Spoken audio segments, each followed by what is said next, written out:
যে কোনো পায় তারা জীবন দিয়ে রুখে দেব আমরা।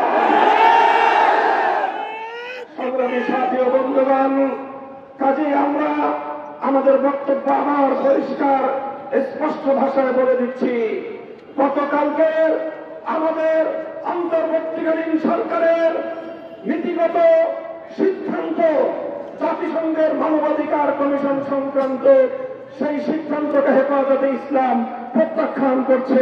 হেফাজতে ইসলাম এই সিদ্ধান্ত মানে না, এই সিদ্ধান্ত কার্যকর হতে দেবে না।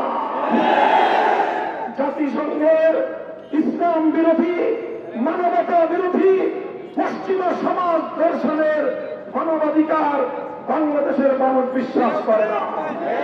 এদেশের মানুষ, ধর্মপ্রাণ মানুষ, ধর্মপ্রিয় মানুষ, ইসলাম প্রদত্ত, সৃষ্টিকর্তা আল্লাহ প্রদত্ত মানবাধিকারের মৌলিক কনসেপ্টকে নিয়েই দেশ এবং জাতির আগামী ভবিষ্যৎ গড়ে তুলতে চায়।